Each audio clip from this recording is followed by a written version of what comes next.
G'day guys and welcome back to Jans_gaming for another Dokkan battle video. So for today's video I was sitting here thinking today about the movie heroes category and probably what the best movie heroes team is looking like at the moment. I came up with two sort of options that we could rock as a team.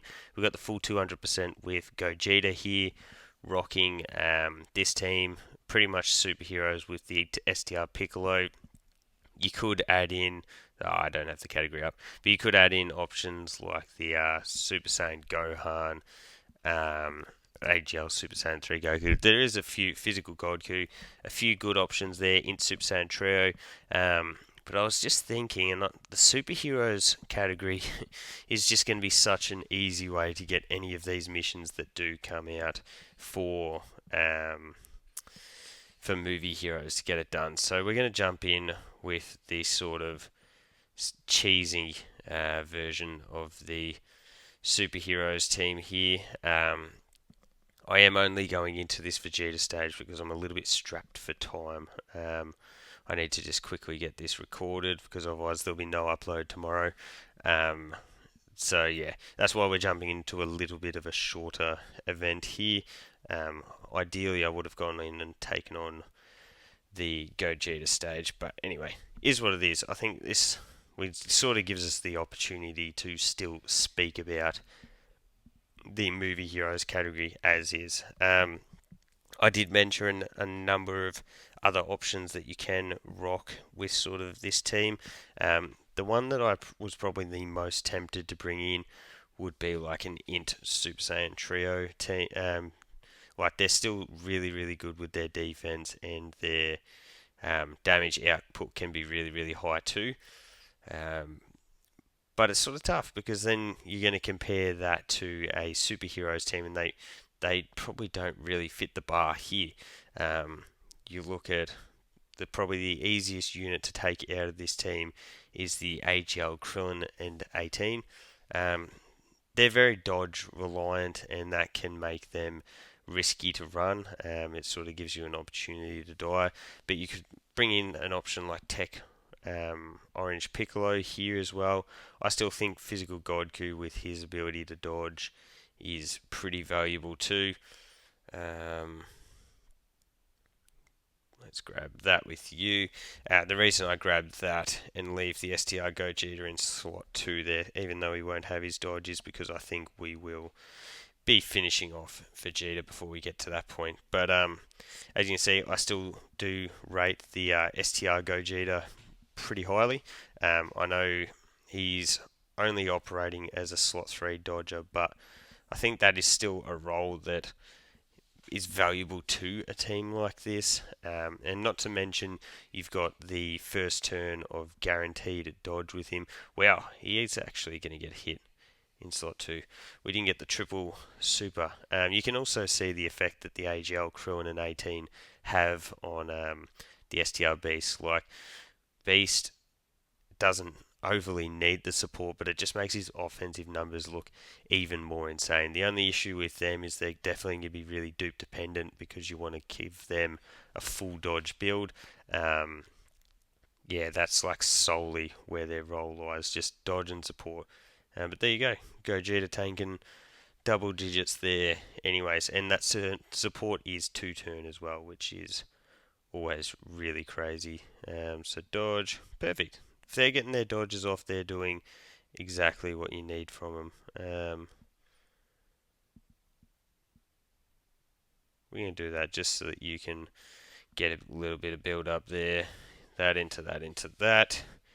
And then we will have the Gammas on rotation next. They'll be able to get their standby, and then that means that next time they come around, they'll be able to get their exchange.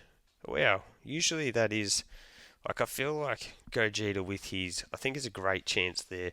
That's usually one that doesn't let me down. I feel like that does hit most of the time, and we didn't get the hidden potential either. Tough.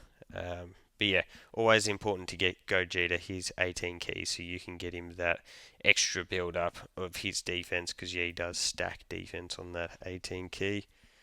Bang. Wow. I should have just put Beast in slot 1.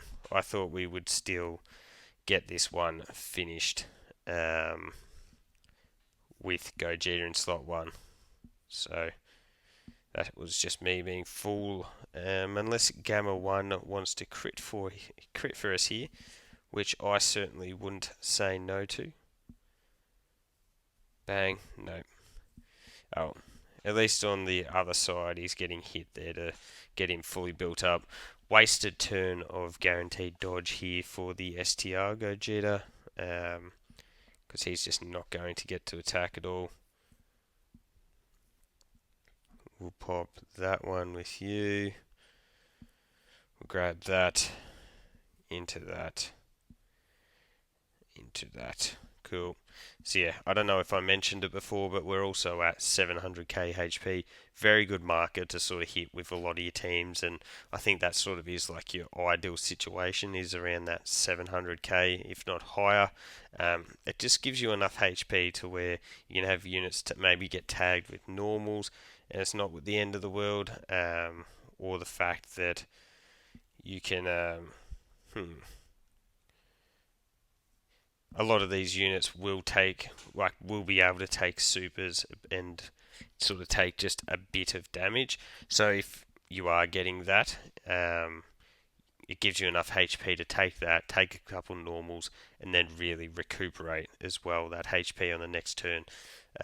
So anyway, we got Gogeta here. I wasn't even thinking about it, but because he did start in slot 7 here, that means that he is not going to be able to transform until his next rotation, which is really annoying because I'm not sure how far in or how slowly we will get this one done. I can't remember if Vegeta has any status effects on his super attack here.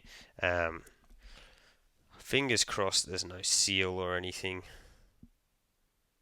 No, he just lowers defense. Perfect. Lowering defense is not an issue for us because Beast is just the offensive force. The other thing by using the Beast here, where 24 with a guaranteed crit and a guaranteed additional, but means we've got the target mechanics, so we literally don't even have to worry about Krillin and 18 potentially getting cooked here. Just gives you that real security blanket when you've got a unit maybe like Krillin and 18 who you don't want to get hit type advantage, or if you think that there might be a super attack in that slot, but you really need to put them there to fix it, like help keep up your rotation, then kapow. It doesn't matter. You just leave them there, pop the target, and you know that they're not going to be taking any damage here. But bang, they dodgy little crits that they get.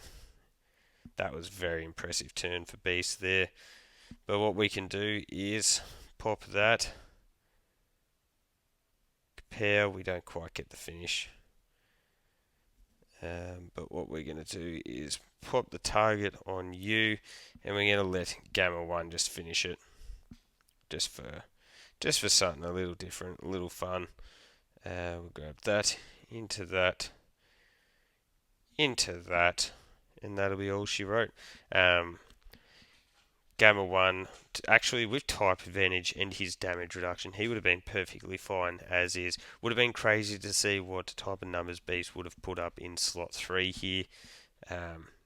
Bang. And in comes a 10 milli additional too. One more.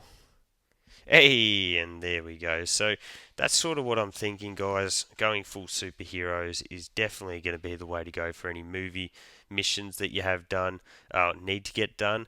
And even if you don't have your own Beast, sort of running like a Tech Piccolo form of the movie heroes might also be really, really effective, because then you can bring Beast as well. But either way, let me know your thoughts on the current situation for the movie heroes team.